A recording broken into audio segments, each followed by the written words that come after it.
What is the One Piece? Have you ever noticed how if you translate the lyrics of Binks' sake from Japanese, they detail the entire story of the Void Century? So if we were to translate them, we could find out all the secrets in the story, including the true identity of the One Piece treasure.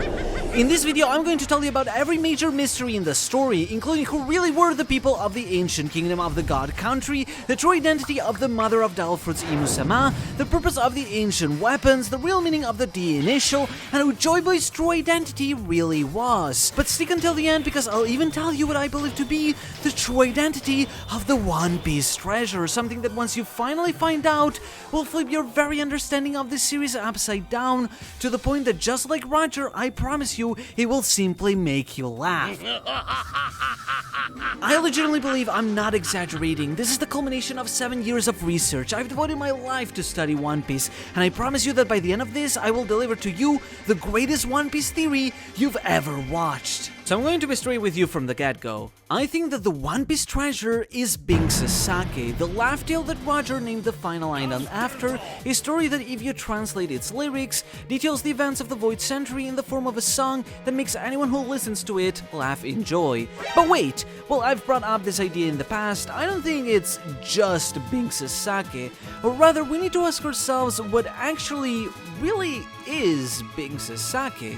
Is it really just a song? I mean, if it's a song that has no material form, then how can this song be found as a physical treasure if it's always been with us the entire time? I mentioned in a previous video that perhaps the concept of Binks' sake could be embodied in the form of an actual physical sake waiting at Laugh Tale, so that one day Joyboy can help deliver that sake just like the song indicates to throw a massive party. But I think some people took that literally as the treasure itself being the sake itself, but I feel the sake has to be more of a symbolic complementary thing, as I mentioned in that video. After all, why would Roger laugh at just a bottle? And didn't Roger describe the actual treasure as a laugh tale, a funny story that causes people to laugh? So it would make sense the One Piece treasure itself is Binks' sake, but it has to be something more specific than just a song. It has to be an actual physical treasure.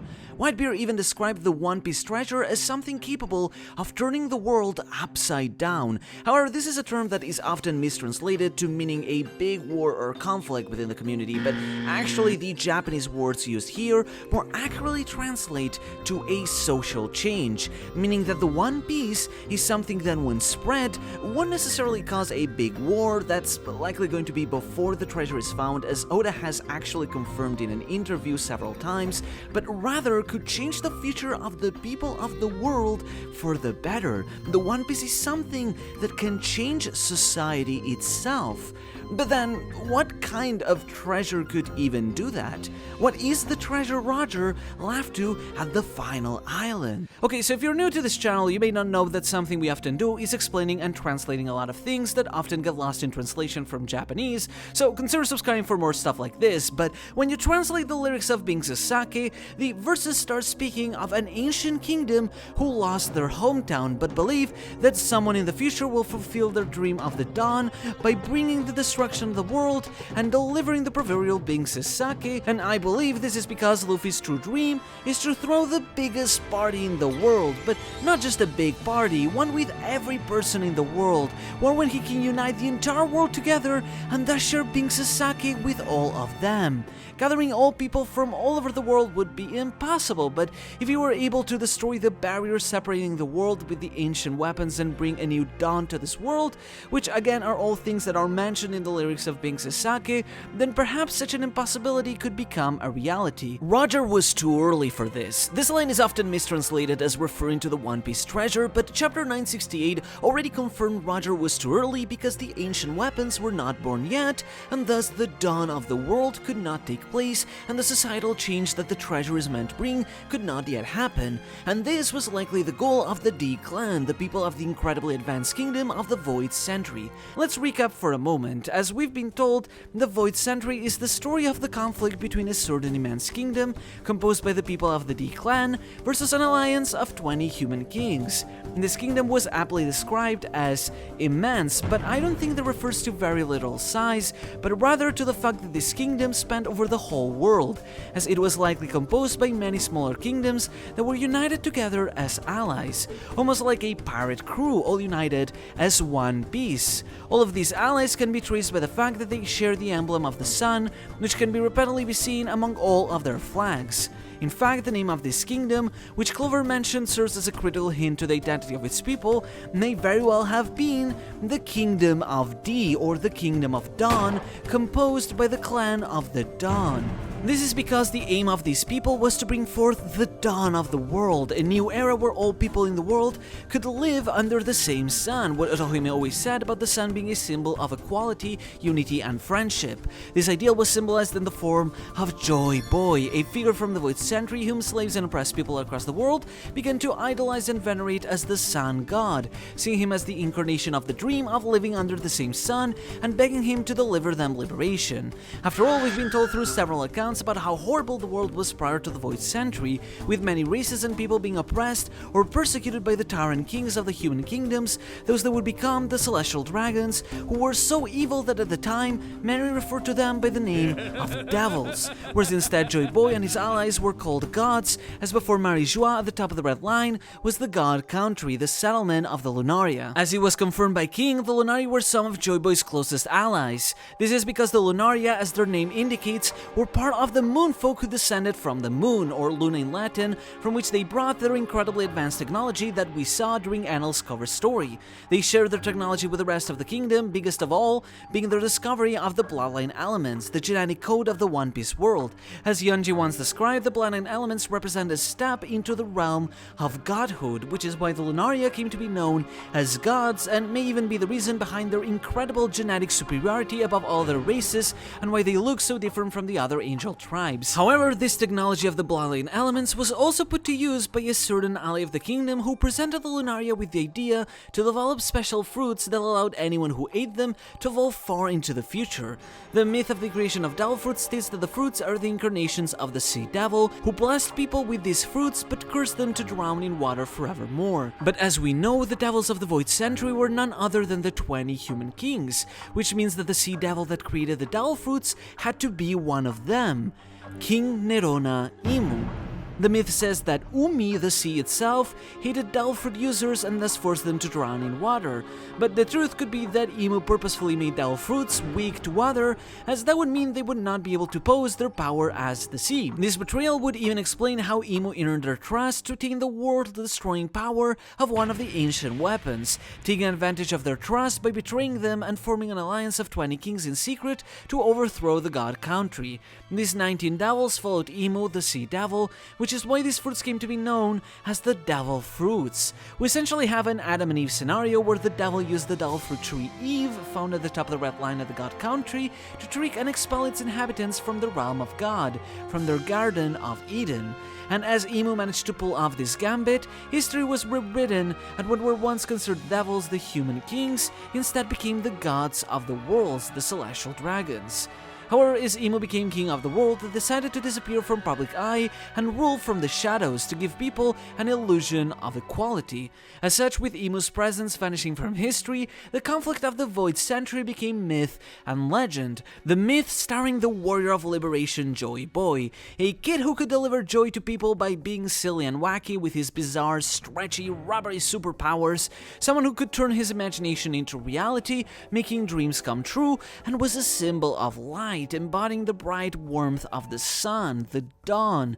On the other hand, his enemy, the sea devil, was instead a darkness incarnate, a devil who took on freakish forms to turn nightmares and people's worst fears into reality. So the figure of Joyboy eventually took form as the Hitohitonomi model Nika. And see, this is where it comes full circle, because Joyboy is the living embodiment of Binks' sake.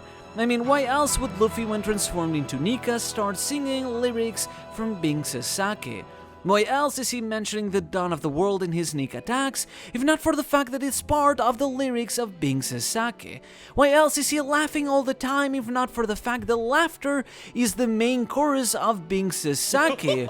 And why else is the rhythm of the drums of liberation the same as Binks' sake, don do to to, yo ho ho ho?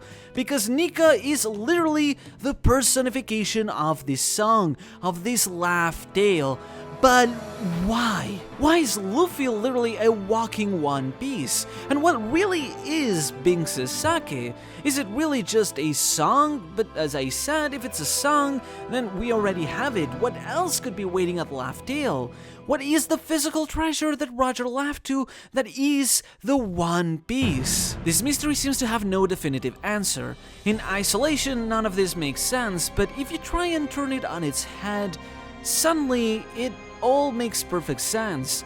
The reason why we could never figure out this mystery is because we've all been working under a completely wrong assumption all these years regarding Joyboy's existence that we always took for granted even though it was never confirmed in the manga. Because Joyboy is not a real person.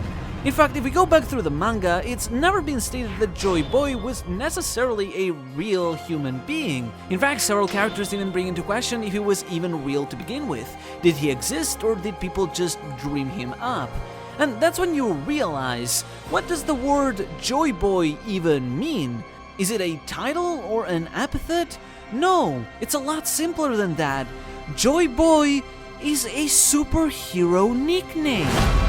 Much like Superman, or more literally Superboy and other superheroes like Astro Boy, or even the in-world Sora Warrior of the Sea, Nika is a comic book superhero, the warrior of liberation, a boy whose superpower is to deliver joy to people.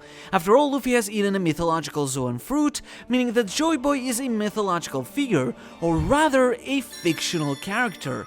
In reality, Joyboy is the protagonist of the fictional laugh tale that is the One Piece. The One Piece treasure found on the final island of Laugh Tale is the manga version of Binks' sake.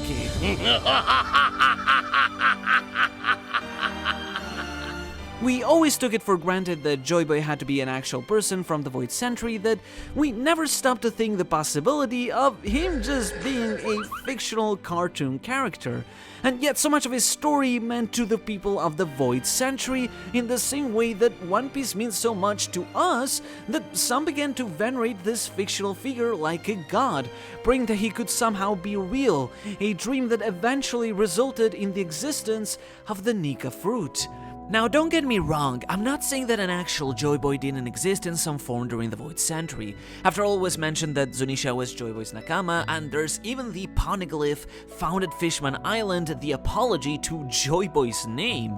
But this would all still make sense. Either Joyboy is a fictional character who is based on a historical figure, or, a lot more simply, while Joyboy is a fictional character, there are those who incarnate him through his fruit. It's likely that Joyboy's story already existed during the Void Century, being the story that inspired the people of the Ancient Kingdom to attain their freedom and deliver joy to the world, and so in that way, that dream of becoming like Joyboy, being as free as him, took form in the form of a certain fruit that an influential figure within the Ancient Kingdom likely ate, making him the Joyboy of the Void Century. But because people wished for his existence and to save them all, the Hito Hitonomi model Nika was born. Devil fruits are born because all things that are wished for are born upon this world. Literally explained how the Nika fruit came to be from the dream of Joyboy somehow being real. Just like Who said, people dreamed him up and made his existence real.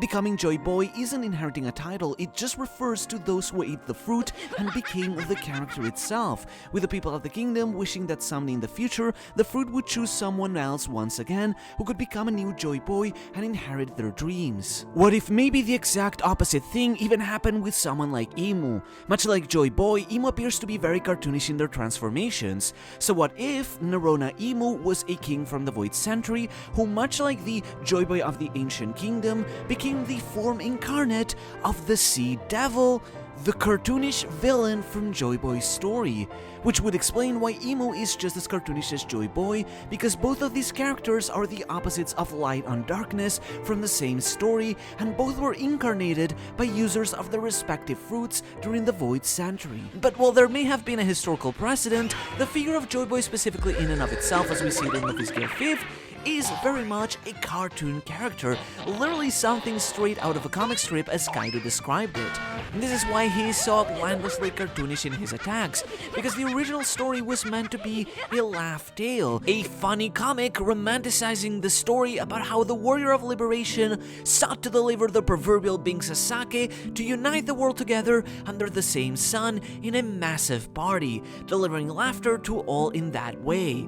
Because after all, what is it that happens when you read the manga and see Luffy using Gear 5? We laugh. It's funny, wacky, and silly in ways that it uncontrollably makes us laugh, just like the Roger Pirates did when they first saw it. As the Gorosei explained, Nika was a hero that brought laughter to people's faces by acting silly and being ridiculous. That's why Roger described the One Piece as a laugh tale and why he named the island after it. In fact, we can even see the One Piece manga with our own eyes as Roger holds it in chapter 967. Wait, what? Yeah, this is a detail that I'm surprised a lot of people don't know about, but we literally see the physical One Piece treasure in chapter 967, as Roger can be seen holding a certain yellowish colored item. You can check your volume if you want, it's there, and this is no mistake, nor is it something like Roger's coat or his sword or an impact line. Trust me, I've checked. Rather, it's a physical item that Roger is intentionally holding with his hands and is directly looking down as he exclaims, "Oh Joyboy, what a ridiculous treasure that has been left behind. What a ridiculous laugh tale." He's literally describing the laugh tale of Joyboy because Roger was literally holding what looks to be like yellowish paper, like the pages of an old book, or even if you want to be more direct, volume 1 of the One Piece manga, Binks the One Piece. Roger was literally reading peak fiction to his crew, and that is why they were all laughing together, singing and dancing to the tune of Binks as they read of the silly actions of Joyboy. This is why Roger said he wished to have been born in Joyboy's era, not because the treasure was left behind by Joyboy, but because Joyboy is the protagonist of the treasure itself, and Roger was likely referring not to the era of the Void Century, but the era of the present, because he wished he could have seen Luffy as Joyboy with his own eyes, regretting he had to die before ever meeting Luffy. But then, what's the point of the One Piece being Binks' sake? How can a manga change the world?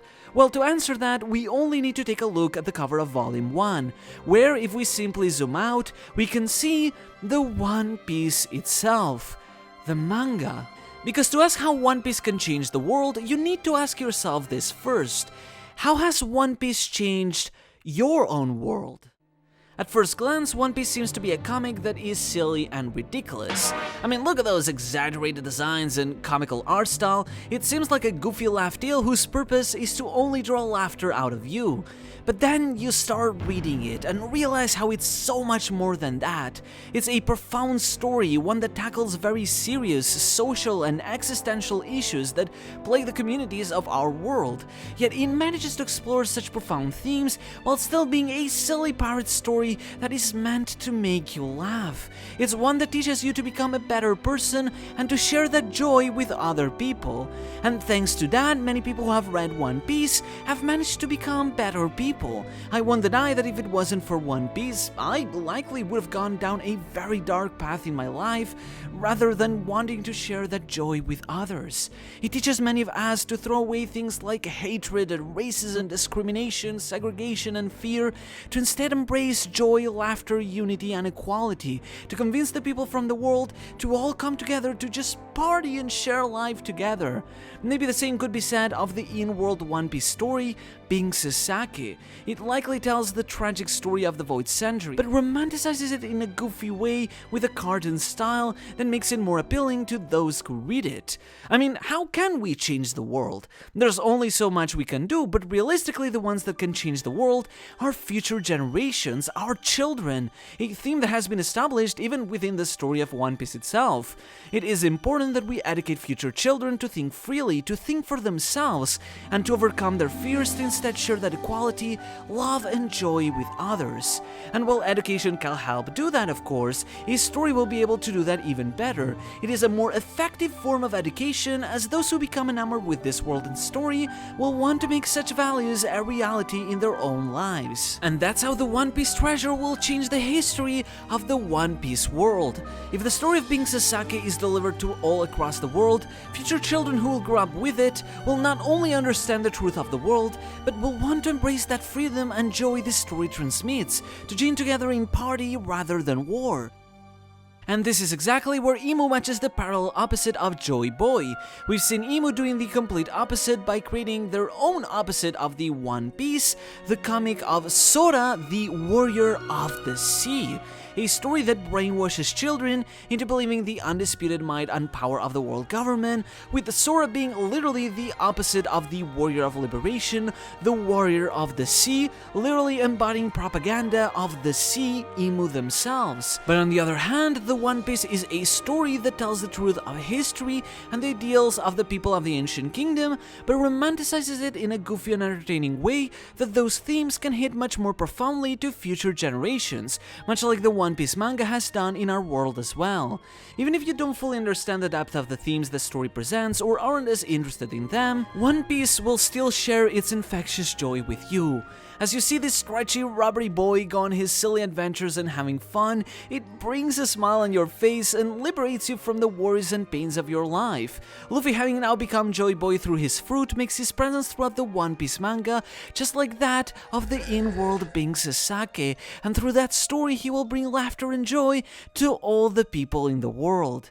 Now, I'm not saying that Oda is going to break the fourth wall and self-insert himself into the story as the writer or anything, but rather that the One Piece treasure being a manga is a symbolic representation of how important the manga itself is to all those of us who read it to get to this point. The real treasure is so much more than the friends we made along the way. It's the actual journey, the adventure, the manga that we took to find the One Piece, only to realize that it was literally in front of our eyes all along.